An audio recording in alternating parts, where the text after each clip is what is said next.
Mason Reddy గారు, మరో అంశం ఏంటంటే ఈరోజు అంటే మంగళగిరిలో ఒక ప్రైవేట్ న్యూస్ ఛానల్ కాంక్లేవ్‌లో ఆయన నారా చంద్రబాబు నాయుడు గారు ఆయన పాల్గొన్నారు. దానికి సంబంధించి ఏంటి సార్ మీ విశ్లేషణ? అంటే చాలామంది అక్కడ ఏంటంటే ముఖ్యమంత్రి వచ్చారు, కానీ ప్రతిపక్ష నాయకుడు అక్కడ రాలేదు అని చెప్పి కూడా చాలామంది మాట్లాడుకుంటున్నారు. ఎందుకు ఆయన రాలేకపోయినా దానికి సంబంధించి సజ్జల రామకృష్ణారెడ్డి సకల శాఖ మంత్రి అంతకుముందు అన్నారు. కాబట్టి ఆయన వస్తాడులే అని చెప్పి ఆయన బుగ్గన రాజేంద్రనాథ్ రెడ్డి వచ్చారు. ఇక్కడి నుంచి చంద్రబాబు నాయుడు గారు వెళ్ళారు. ఎలా చూస్తారు sir? Time waste programme. Time waste programme. నా దృష్టిలో అది టైం వేస్ట్ ప్రోగ్రామ్. పెద్ద పెద్ద లైట్లు సెట్టింగ్లు పెట్టి మొత్తం అంతా కాంక్లేవ్లో ఆంధ్రప్రదేశ్ యొక్క అభివృద్ధి ఏంటి, ఎలా తీసుకెళ్తున్నారు అని చెప్పి ఒక గంట దాకా చంద్రబాబు నాయుడు గారు మాట్లాడారు. రోజు మాట్లాడుకునేది కదా అన్ని ఛానల్లో. రోజు ఛానల్లో అన్ని ఛానల్లో చెప్పుకుంటుండేది కదా. Time waste programme. ఒక రాష్ట్ర ముఖ్యమంత్రి ఒక ఛానల్ ప్రమోషన్గా పెట్టుకోవటం కాదు. ఒక రాష్ట్ర ముఖ్యమంత్రి ఆ ప్రోగ్రానికి పోయిందంటే నాలాంటి వాళ్ళకి సిగ్గుతో తలదించుకుంటున్నాను. సిగ్గుతో తలదించుకుంటున్నాను. ఎందుకండి? ప్రమోషన్ ఒక ప్రైవేట్ ఛానల్ని ప్రమోషన్ చేయడానికి పోయిందని చెప్పి ఒక ప్రైవేట్ ఛానల్ని ప్రమోషన్ చేయడానికి పోయినరు అంతే, అంతకు మించి ఏం లేదు. రోజు చెప్పేదే కదా. జగన్మోహన్ రెడ్డి గారు వెళ్ళలేదండి? జగన్మోహన్ రెడ్డి గారు అక్కడికి వెళ్ళలేదు. అతను మీడియా ఎదుర్కొనే ధైర్యం అతనికి ఎక్కడ ఉంది చెప్పండి. ఓకే, ఇప్పుడు ఏదైనా సరే అంటే రికార్డింగ్లు అయితే అలా కాదు. ఒక 10 మంది సీనియర్ జర్నలిస్టులు కూర్చొని ముఖ్యమంత్రి గారు వాళ్ళు అడిగే ప్రశ్నలకి సమాధానం చెప్తుంటే సెలెక్టెడ్ ఎలక్టెడ్ జర్నలిస్టులు పెట్టుకొని మీరు మాట్లాడేది ఏముంటుంది? 10 మంది మేధావు లాంటి జర్నలిస్టులను కూర్చోబెట్టి మీరు ఏ క్వశ్చన్లు నన్ను అడగండి, నిర్భయంగా నేను సమాధానం చెప్తాను అంటే నేను అడుగుతున్న డైరెక్ట్ కందుల రమేష్ని, అన్నీ చెప్పావు ఓకే, రాష్ట్రానికి ఎంత అప్పు ఉంది ముఖ్యమంత్రి గారు, ఈ అప్పులు ఎప్పటికీ జీరో చేస్తారు? జీరో బడ్జెట్ వ్యవసాయం అన్నారు కదా, అది ఎక్కడ దాకా వచ్చింది? ఇలా యూరియా కొరత, ఎరువుల కొరత అంటున్నారు కదా, జీరో బడ్జెట్ వ్యవసాయం ఎక్కడ దాకా వచ్చింది? రాష్ట్రానికి అప్పులు ఎప్పటికి జీరో అవుతాయి. ఏటకి రాష్ట్రానికి అప్పులు పెరుగుతూ ఉన్నాయి, తగ్గటం లేదు. రాష్ట్ర అప్పులు ఎప్పుడు జీరో అవద్ది? మనం విజన్ 2020 విన్నాం, కాదని అంటాం లేదు. ఇప్పుడు విజన్ 2047 అంటున్నారు, 2034 అంటున్నారు. సరే, రాష్ట్రంలో అప్పులు జీరో ఎప్పుడు అవుతాయి? ఈ ఎవరు చేస్తున్న అప్పులు? ప్రజలు చేసినప్పుడా, ప్రభుత్వాలు చేసినప్పుడా? అప్పులు చేసి మనం దోచుకుంటుంది ఎంత, ప్రజలకు ఇస్తుందంత. వాస్తవం ఏంటంటే 14,50,000 కోట్ల రూపాయలు ఆంధ్రప్రదేశ్ అప్పుల్లో ఉంది. కానీ భారత పార్లమెంట్లో ఉన్నటువంటి అప్పులు, పార్లమెంట్లో చూపించినటువంటి అప్పులు, అది దాదాపుగా 4,80,000 కోట్ల దాకా అప్పు ఉంది. ఈ డబ్బులన్నీ దేనికి పెట్టారు, ఎక్కడ పెట్టారు? ఇలా 35 రూపాయలు 35 పైసలు అప్పు ఉంది సెంట్రల్ గవర్నమెంట్ ప్రకారం. ఇలా పుట్టిన ప్రతి బిడ్డ అప్పుల్లో ఉన్నారు. అప్పులు చేసి డబ్బులు ఎవరికి దోచి పెడుతున్నారు? ప్రజలకు ఇస్తున్నారా, లేదంటే కాంట్రాక్టర్ల రూపంలో కాంట్రాక్టర్లకు దోచి పెడుతున్నారా? ఇంత అడిగినటువంటి వాళ్ళు అభివృద్ధి గురించి అడుగుతున్నాం, యువతకు ఉద్యోగాల గురించి అడుగుతున్నాం. అప్పులు లేని స్థితికి రాష్ట్రాన్ని ఎప్పుడు తెస్తారు అనే ఒక ప్రశ్న కానీ అడిగి ఉంటే ఐ సెల్యూట్ టు కందుల రమేష్. ఆ ప్రశ్న ఎందుకు రాలేదు? చంద్రబాబు నాయుడు గారిని అడగాల్సినటువంటి క్వశ్చన్ పేపర్ లీక్ అయిందా? ముందే క్వశ్చన్ పేపర్ వాళ్ళు ఇచ్చారు లేకపోతే? అంటే అసలు ఎంత దౌర్భాగ్యమైనటువంటి పరిస్థితి అంటే, ఇలా అసలు సజ్జల రామకృష్ణారెడ్డితో మాట్లాడిచ్చేది ఏంటి? సజ్జల రామకృష్ణారెడ్డి అంటే మాజీ ముఖ్యమంత్రి రావచ్చు, మాట్లాడించవచ్చుగా. మాజీ ముఖ్యమంత్రి రాలేదు కాబట్టి ఆయన వచ్చాడండి. ఎవరు? ఆయనకి ఏముందని నాలెడ్జి? ఆయనకి ఏం తెలుసు? ఆయన ఏమన్నా ప్రజాప్రతినిధ్యా? ఒక గ్రామ సర్పంచ్, ఒక మాట చెప్తా, నువ్వేమన్నా గ్రామాల్లో సర్పంచ్ గెలిచినవా, వార్డు నెంబర్గా గెలిచినవా, లేకపోతే ఒక ఎమ్మెల్యేవా, ఒక ఎమ్మెల్సీవా, ఒక ప్రజాప్రతినిధివా? ఎవడరా నువ్వు? సజ్జల రామకృష్ణారెడ్డి మీటింగ్కి చంద్రబాబు నాయుడుకి పోయిందంటే ఇది తల కొట్టేసినట్టు కాక ఇంకేమవుద్ది? ఆ మాత్రం ఆలోచన ఉండబడలే పెద్ద ఆయనకి. ప్రభుత్వాన్ని నడిపించింది మొత్తం ఆయనే కదండి పోయినసారి. అది అంతా వేస్ట్. నేను చెప్పేది ఏంటంటే వాళ్ళ బ్రాండ్ ప్రమోషన్ కోసం, నాకు తెలిసి వాళ్ళ బ్రాండ్ ప్రమోషన్ కోసం ఊహించుంటాడు జగన్మోహన్ రెడ్డి వస్తున్నారని చెప్పుకుంటారు. ఎట్టబోయింది జగన్మోహన్ రెడ్డి? అంటే మీడియాని ఎదుర్కొనేటటువంటి ధైర్యం లేదేంది జగన్మోహన్ రెడ్డిగా? ఇవాళ ఏం చెప్పాడో తెలుసా, విన్నారా మీరు? ఇలా అమరావతి రాజధానిని ఈరోజు కూడా ఒప్పుకోవటం వాళ్ళు. తాడేపల్లి ఉండే పరిపాలన చేస్తాం అంటారు. ఏంది నువ్వు చేసేది? మీరు వచ్చేది లేదు, చచ్చేది లేదు. ఇంకేందమ్మా వచ్చేది? ఏడికి వస్తారు? చేసిన విధ్వంసం అంత చాలదా? దోచుకున్న డబ్బులన్నీ చాలవా? ఎక్కడికి వచ్చేది? మేము వస్తామంటారు. ఏంది వచ్చేది? ప్రజలంత అమాయకులా ఏంటి? అంటే ఒకటి, ఆయన మొన్న అయితే ప్రెస్ మీట్లో డైరెక్ట్గా బెదిరిస్తున్నాడండి. అంటే మెడికల్ కాలేజీకి సంబంధించి ఎవరన్నా ప్రైవేట్ వాళ్ళు తీసుకుంటే నేను వచ్చిన తర్వాత తీసేస్తాము, ఒక్కొక్కటి అంతు తెలుస్తామని అంటున్నారు. ఇప్పుడు నువ్వు బెదిరిస్తే బెదిరిపోయేవాడు ఊడు లేడు, కానీ ప్రైవేట్ వాళ్ళకి ఇవ్వటం కూడా నేను కూడా తప్పే. ప్రభుత్వ రంగంలోనే కట్టండి. ప్రైవేటు రంగంలో పీపీపీ మోడల్లో మీరు ఇచ్చేసి అది దానికైతే నేను నా మనసు కూడా అంగీకరించడంలో ప్రభుత్వమే కట్టమని అంటున్నాను. నేను కూడా నా ఉద్దేశంతో కూడా 3,24,000 కోట్ల బడ్జెట్లో ప్రభుత్వ కాలేజీలకి కట్టడానికి డబ్బులు లేవంటే అది ఒక సహేతుకమైనటువంటిది కాదు. అందువల్ల ఏంటంటే గవర్నమెంట్ పరిధిలోనే కాలేజీలు కడితే రాష్ట్రానికి ఆస్తిగా ఉంటుంది. కాకపోతే ఏంటంటే మెడికల్ కాలేజీలు నడిపించేటటువంటిది మేనేజ్మెంట్ టాటా కంపెనీ లాంటి వాళ్ళకి ఇవ్వండి. టాటా వాళ్ళ మేనేజ్మెంట్ ఉంది కాబట్టి అటువంటి వాళ్ళతో కోఆర్డినేషన్ చేసుకుని ప్రభుత్వం, సార్ మీరు మేనేజ్మెంట్ చేయండి సార్ అని ఇవ్వండి. అంటే ప్రభుత్వంలో ఉండే వాటికి మేనేజ్మెంట్ చాలా కష్టంగా ఉంటుందని అనుకుంటారు. అటువంటప్పుడు మేనేజ్మెంట్లో ఉండే లోపాలని మనం సరి చేసుకోవాలని తప్ప మెడికల్ కాలేజీలో నా ఉద్దేశంతో అయితే విద్యని ప్రైవేటీకరణం చేయటానికి లేదు, వైద్యాన్ని ప్రైవేటీకరణం చేయటానికి లేదు. ఆరోగ్యశ్రీ కానీ ఫీజు రియంబర్స్మెంట్ కానీ ప్రైవేటు కాలేజీలకి ప్రజల డబ్బు దోచిపెట్టడమే.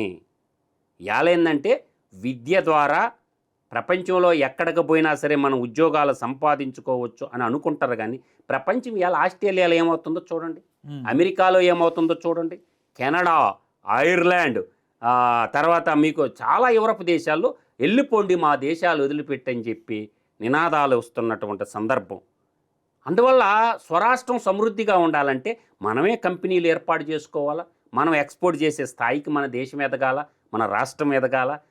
970 కిలోమీటర్ల తీర్రేఖ పొడవు ఉంది, మనకి సువిశాలమైనటువంటి పోర్టులు నిర్మించుకోవచ్చు, ఆ పోర్టుల ద్వారా ఉత్పత్తులు ఎక్స్పోర్ట్ చేసుకోవచ్చు. మనకున్న యువత, స్వచ్ఛమైన యువత ఉంది, మ్యానుఫ్యాక్చరింగ్ యూనిట్లు పెట్టుకుంటే మనం హై క్వాలిటీ ఉత్పత్తులు తయారు చేసుకుంటే ఈ దేశాన్ని మన ఉత్పత్తులు ఇతర దేశాలకు మనం సప్లై చేయొచ్చు. అందువల్ల ఏంటంటే ఇక్కడ ఉత్పత్తి రంగాన్ని పూర్తిగా ఇతర దేశాల మీద ఆధారపడకుండా మనం ప్రాసెసింగ్ యూనిట్లు ఏర్పాటు చేసుకుని ఫుడ్ ప్రాసెసింగ్ యూనిట్లు ఏర్పాటు కావచ్చు, ఆక్వా ప్రాసెసింగ్ యూనిట్లు ఏర్పాటు చేసుకోవచ్చు. ఇండస్ట్రియలైజేషన్ ప్రభుత్వం కూడా ఆరంభిస్తే బాగుంటుంది అనేది నా యొక్క ఉద్దేశం. ఇలా ప్రభుత్వం కేవలం పరిపాలనే చూసుకుంటాం, మిగతా అన్ని ప్రైవేట్ వాళ్ళకి ఇచ్చేస్తామంటే ధరలు విపరీతంగా పెరిగిపోతాయి ధరలు. కాబట్టి కనీసం నేను అంటుండేది ఏంటంటే వాటర్ కూడా తయారు చేసుకోలేరా? వాటర్ బాటిల్ ఎంత అవుద్ది చెప్పండి.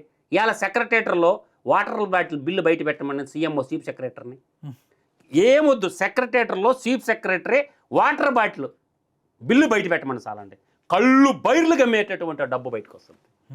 ఎలుకలు పట్టడానికి ఇన్ని కోట్లు ఇన్ని డబ్బులు విన్నాం మనం. పాతి ఎగపఫులు ఎలుకలు పట్టడానికి మళ్ళీ పేదోళ్ళు, మరి వీళ్ళంతా ఇంటికి జీతాలు లేకుండా పనిచేస్తారు సెక్రటేటర్లో, క్యారేజీలు తెచ్చుకొని తినలేరా? మరి ఈ అమ్మ బడవ ప్రజల డబ్బంటే ఇచ్చల విడిగా ఖర్చు పెట్టేటివేనా?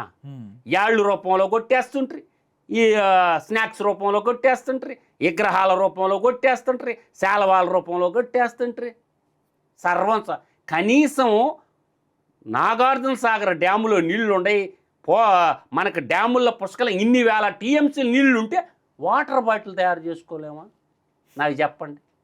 ఇంకా చెప్తా నేను. ఇవాళ మిల్క్ తీసుకోండి, మిల్క్ రైతు కాడ 30 రూపాయలు 36 రూపాయల నుంచి 40 రూపాయలు మించి ఇవ్వరు, మ్యాక్సిమం 50 రూపాయలు ఇస్తారు. ఇవాళ లీటర్ పాలు ఎంత? వీళ్ళు అమ్మేది, ప్రైవేట్ కంపెనీలు అమ్మేది ఎంత? 100 రూపాయలు. హాఫ్ లీటర్ ఎంత కొంటున్నారు? వాళ్ళు ఇచ్చేది నేను చెప్పేది 10 ఉంటుంది నెంబరు, 3.5 NFC. అవన్నీ మిల్క్ కదా ప్యాకెట్లో ఉండేది, వైట్ వాటర్. అంటే 3 రెట్లు వేసుకోండి, 32 ఎంత అయినాయా? 96 రూపాయలు. అంటే మిల్క్ అనే పరిశ్రమ రైతుకేమో పండించిన రైతుకేమో 40 రూపాయలు 50 రూపాయలు ఇస్తారా? మీరు అమ్మితేనే 100 రూపాయలా? ఏం ప్రభుత్వం ఎందుకో వెనక వస్తుంది దాంట్లో నుంచి? అట్లాంటి ఆలోచనలో వాటర్ బాటిల్ తయారు చేయలేనటువంటి దుస్థితిలో ఉందా ఏంది ప్రభుత్వం? ఏమన్నా పెట్టండి బ్రాండ్, తెలుగునాడు బ్రాండ్ అని పెట్టండి, వాటర్ బాటిల్ తయారు చేయించండి. చదువుకున్న యువత బోలెడు మంది ఉన్నారు కదా. ఈరోజు అగ్రికల్చర్ రంగంలో జర్నలిస్టులు అడగాల.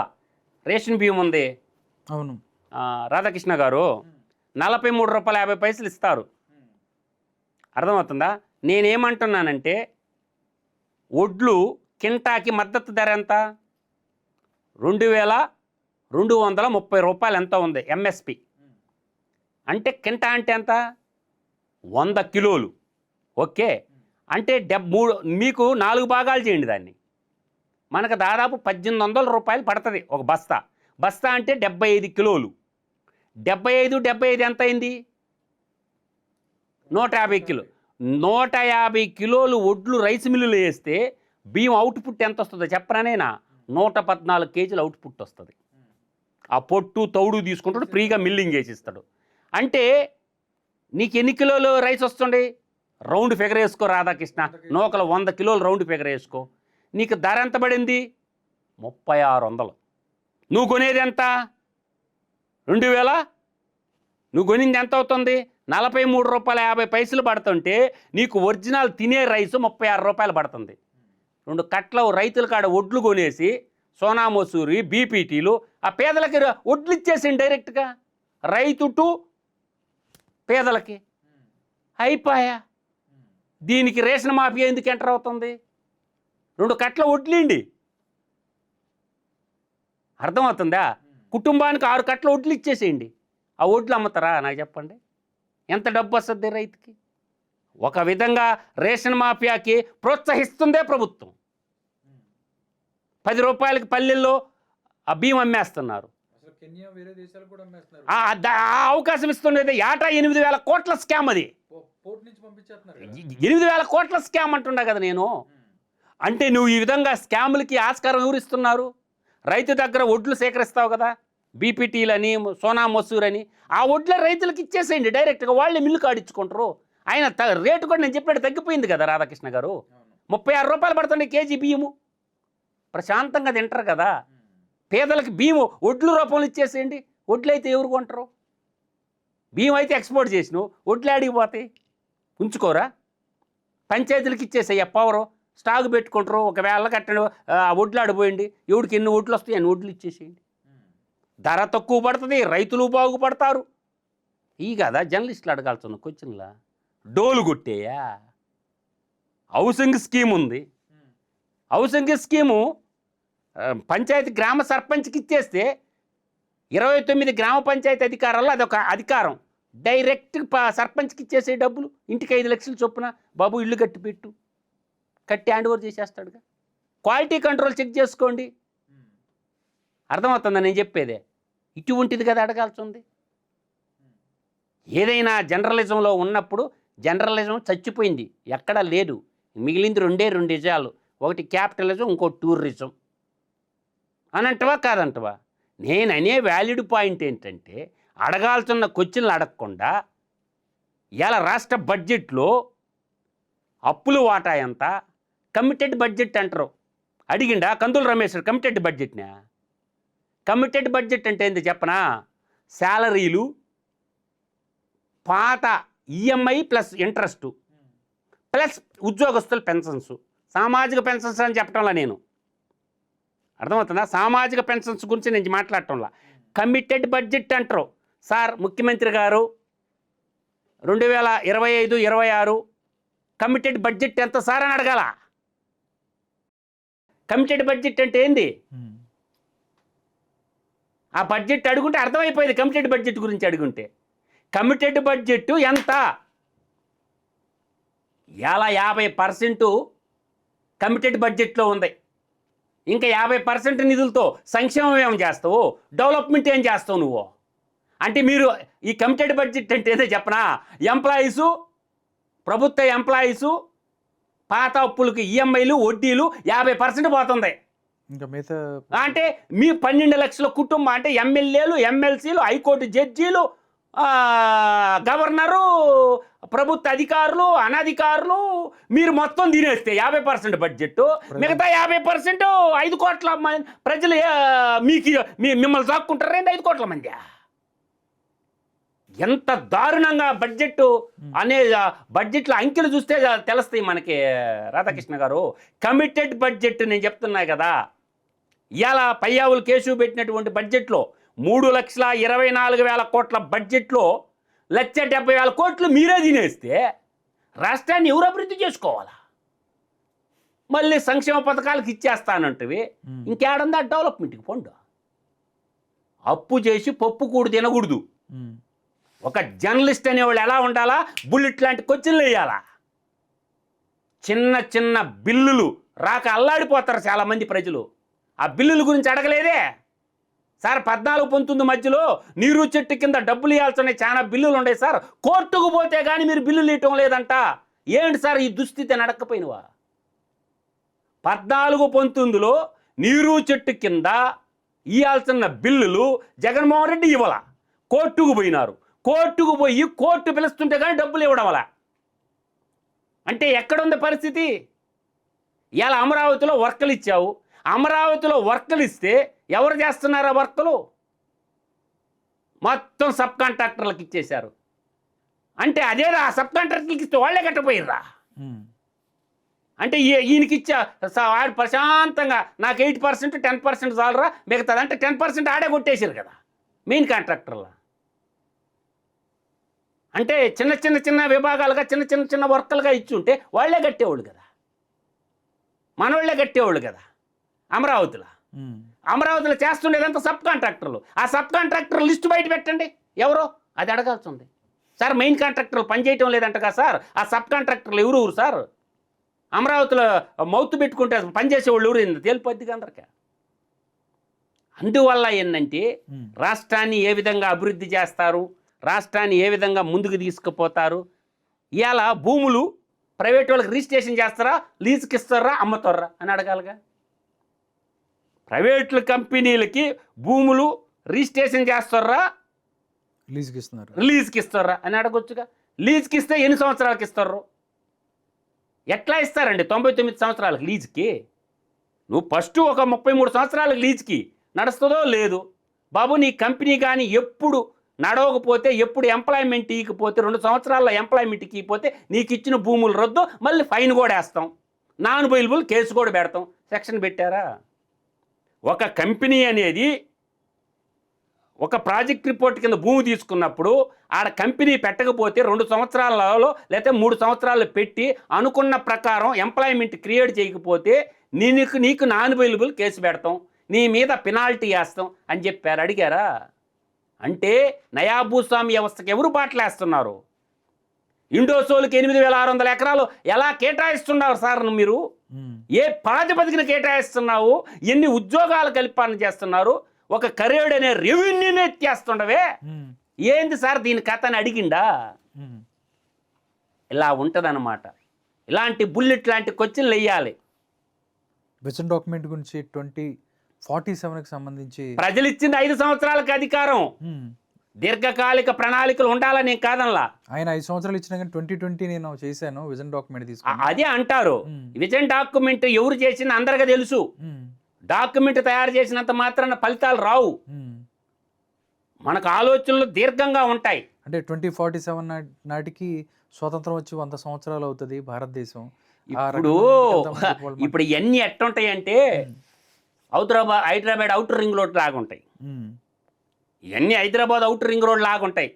2047 పక్కన పెడదాం. అమరావతి అవుటర్ రింగ్ రోడ్ ఉంది కదా, ఎన్ని సంవత్సరాల్లో కంప్లీట్ చేస్తారు? ఇది పాయింట్. అమరావతి రైల్వే లైన్ ఉంది కదా, ఎప్పుడు కంప్లీట్ చేస్తారు? ఇది పాయింట్. ఇలాంటి పాయింట్లు ఈ 2 సార్లు ఎక్కువ పడ్డా sir. Amaravati outer ring road, Amaravati నగరానికి సంబంధించిన అవుటర్ రింగ్ రోడ్డు మీ ఎక్స్పెక్టేషన్ ప్రకారం ఎన్ని సంవత్సరాలు కంప్లీట్ అవుతుంది సార్? అమరావతి రైల్వే లైను ఎర్రుబాలెం నుంచి ఏమన్నారు నంబూరు దాకా ఎప్పుడైపోద్ది సార్? ఇలాంటి చాలా ఉన్నాయి సమస్యలు. కంప్యూటింగు, క్వాంటమ్ కంప్యూటింగు, యూనివర్సిటీ 5 యూనివర్సిటీలు చెప్పాడు బాబు గారు. అవి ఓకే మనకి ఆ యూనివర్సిటీలు 5 ఏంటంటే విట్స్ ఒకటి చెప్పాడా, బిట్స్ అవును. తర్వాత అమృత ఒకటి చెప్పాడా, సత్యభామ ఒకటి చెప్పాడా? అవును. ఏమన్నా ఫ్రీగా చెప్తున్నారు ఎందుకు చదువా? ఇప్పుడు బిట్స్ వస్తుందా? ఎన్ని లక్షలు ఉంటుంది ఫీజు? ఎన్ని లక్షలు ఉంటుంది ఫీజు వాటిల్లా? సామాన్యుడు చదువుకోగలడా? ఆ కాలేజీలో చదువుకునే పిల్లలకి ఫీజు మనం ఇవ్వగలమా? ప్రభుత్వం ద్వారా ఇవ్వగలమా? ఎవరికి అందద్ది? డబ్బున్నోళ్ళకి అందద్ది. దాంట్లో అమృత కానీ, విట్స్ కానీ, వేలూరు ఇన్స్టిట్యూట్ ఆఫ్ టెక్నాలజీ కానీ, ఎస్ఆర్ఎం కానీ, సత్యభామ కానీ, వాటిల్లో ఫీజులు ఎంత ఎక్కువ ఉంటాయి కదా. ఇప్పుడు మళ్ళీ స్టాన్ఫోర్డ్ యూనివర్సిటీకి ట్రై చేస్తానంటుండు, టోక్యో యూనివర్సిటీని మీరు తీసుకొచ్చి పెడతానంటున్నాడు. కాదని అంటాంలా నేను. అట్లా చదివే పిల్లలకి కనీసం 50% అన్న మన పిల్లలకి ఫ్రీగా ఇస్తారా సీట్లోళ్ళు? 50% అన్న అంత భూములు ఇచ్చాం, నీళ్ళు ఇచ్చాం, ఫెసిలిటీ ఇచ్చాం, 50% సీట్లు అన్న మన పిల్లలకి ఇస్తారా నార్మల్ ఛార్జెస్ ప్రకారం? ఇవన్నీ ఎన్నో ఉంటాయి. పోనీ అమరావతిలో క్రికెట్ కాంప్లెక్స్ ఎప్పుడు కడతారా? టెండర్ పిలిచారా? అన్ని స్టేడియాలు ఉంటాయి కదా, క్రికెట్ ఆడే స్టేడియం. హైదరాబాద్లో లాల్ బహదూర్ స్టేడియం లాగా, లేకపోతే హైదరాబాద్లో ఉప్పల్ స్టేడియం లాగా అయిపోయిందా హైదరాబాద్ అమరావతి స్టేడియం? అట్లా ఎన్నో సమస్యలు ఉన్నాయి, మీకు అర్థం కావటం లేదు ఎవరికి. ఈ సమస్యలన్నిటి మీద ప్రశ్నలు సంధించాల్సి ఉన్నాయి, చాలా ప్రశ్నలు ఉన్నాయి. పోనీ ఇంకా అడుగుతాను నేను, జిఎస్డిపి అన్నాడు. జిఎస్డిపి ఎంత పెరగద్ది, ఎవరికి పెరగద్ది? బాబు గారు చాలా తెలివిగా సమాధానం చెప్పారు. రాష్ట్ర జిఎస్డిపి 2034 నాటికి 10 లక్షలకు తీసుకుపోతానన్నాడు. ఎంత? 10 లక్షలు. ఓకే, నేను అడుగుతుండా, జిఎస్డిపి అంటే ఏంది? రాష్ట్ర ఆదాయాన్ని రాష్ట్ర జనాభాతో బాకిస్తే వచ్చేదాన్ని తలసరి ఆదాయం. అర్థమవుతుందా? ఇప్పుడు అంబానీ సంపాదిస్తాడు, అంబానీ ఆదాయం నా ఆదాయం నీ ఆదాయం ఒకటి అవద్దా? కాదు కదా. అది తెలివిగా సమాధానం చెప్పింది బాబు గారు. అట్లా రాష్ట్ర ఆదాయం అంటే ఏంటి? ఒక రిలయన్స్ సిమ్ ఉంది, అందరు 149 రూపాయలకి వేసుకుంటా ఉంటే ఇవాళ 349 రూపాయలకి పోయింది. నైట్ పెంచేశాడు. అది జిఎస్డిపి పెరగడం అంటే. ధరల కంట్రోల్లో ఉండవు, ద్రవ్యోల్బణం పెరిగిపోద్ది. 10 రూపాయల సొప్పు 40 రూపాయలకు పోయింది ఇప్పటికే. సంతూర్ సోప్ ఒకప్పుడు ఎంత ఉన్నదే, ఇవాళ సంతూర్ సోప్ ఒకప్పుడు ఎంత ఉన్నదే, ఇవాళ ఎంత? దాని మీద కట్టే ట్యాక్స్లు పెరిగిపోతాయి. వస్తువు ధర పెరిగిందంటే ఆటోమేటిక్గా ట్యాక్స్ రేషియో పెరగద్ది, వస్తువు ధర తగ్గిందంటే ఆటోమేటిక్గా ట్యాక్స్ కలెక్షన్ తగ్గద్ది.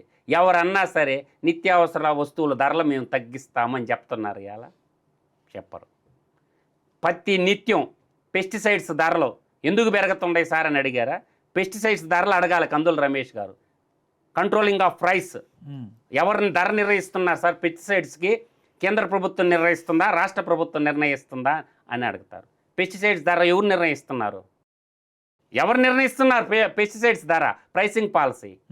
ఆ ప్రొడక్ట్ ధర ఎవరు నిర్ణయించాలా? అమాయకుడైనటువంటి రైతు, కర్షకుడు, మట్టి మనిషి, వాడికి ఏం తెలుసు? ఆ మందు ధర ఎవరు నిర్ణయిస్తున్నారు? ఇలాంటి క్వశ్చన్లు అడగకుండా ఆంధ్రప్రదేశ్లో 65% జనాభాకి ఎంప్లాయ్మెంట్ క్రియేట్ చేస్తుంది అగ్రికల్చర్.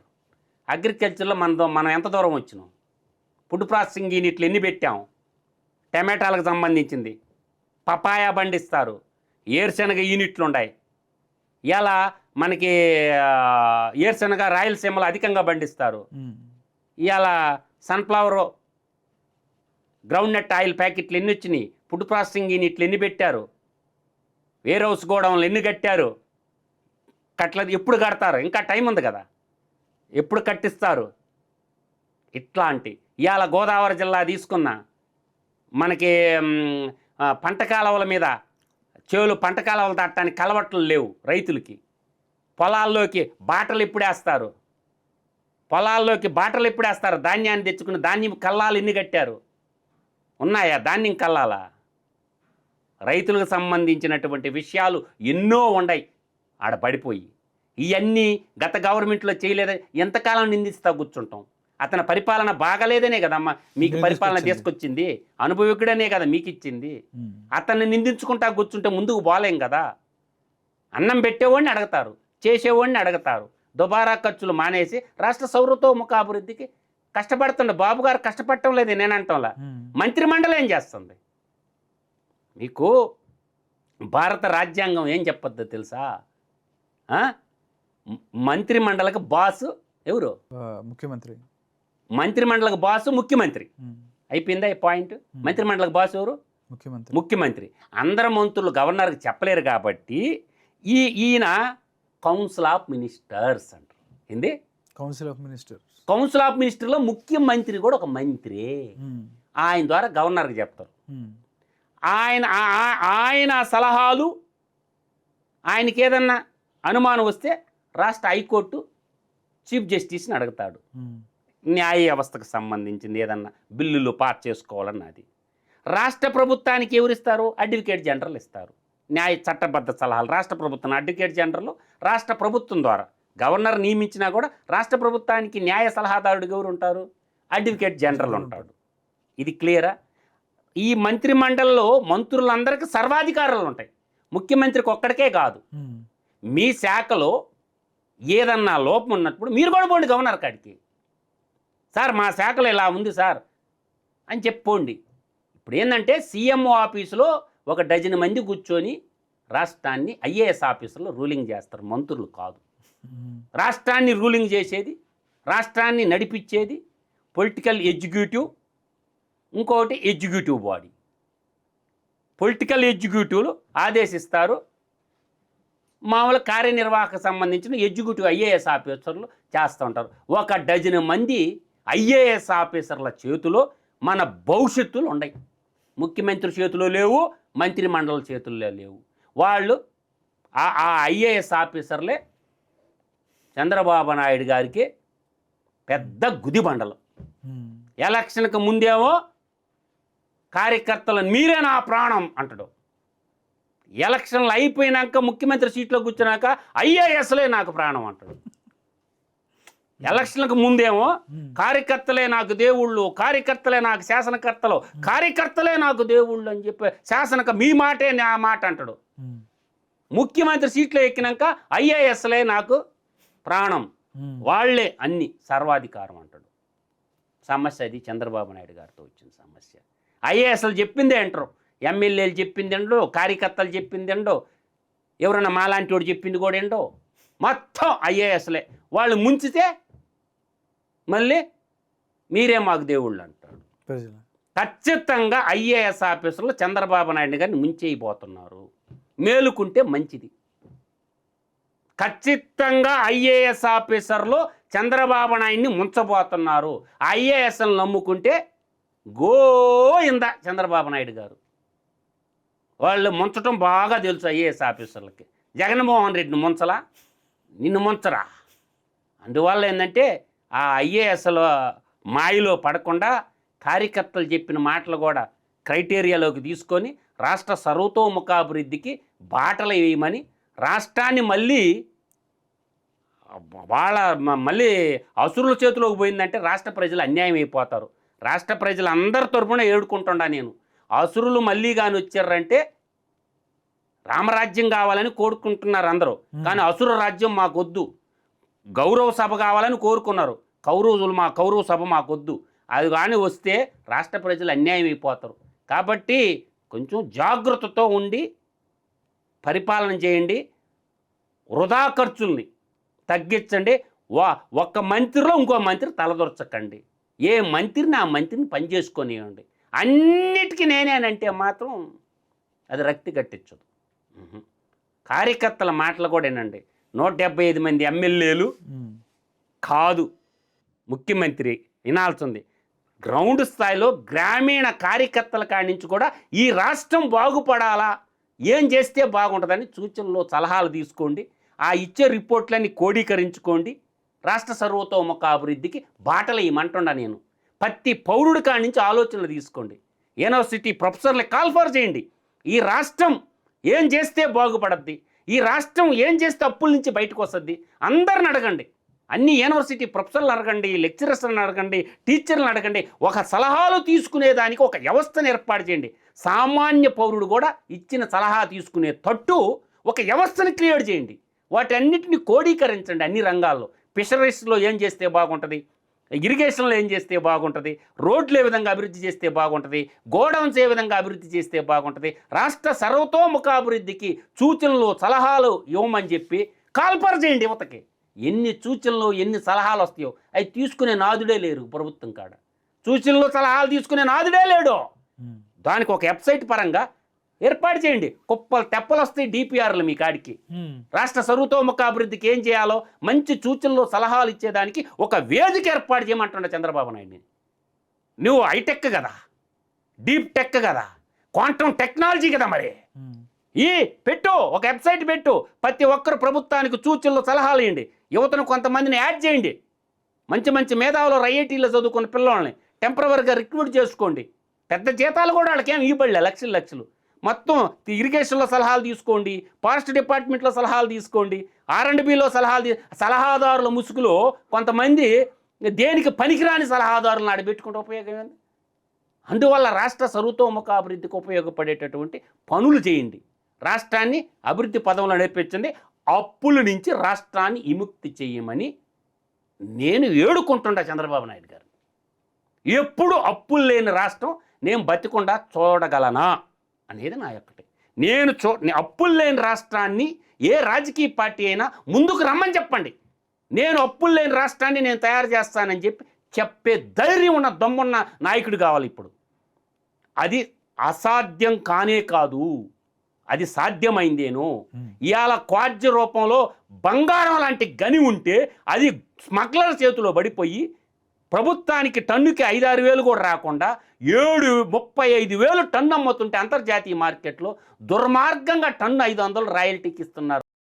ఎంత నీచంగా దోపిడీ జరుగుతుందో మీరు ఊహించుకోండి. మీ విజ్ఞతకే వదిలేస్తాను.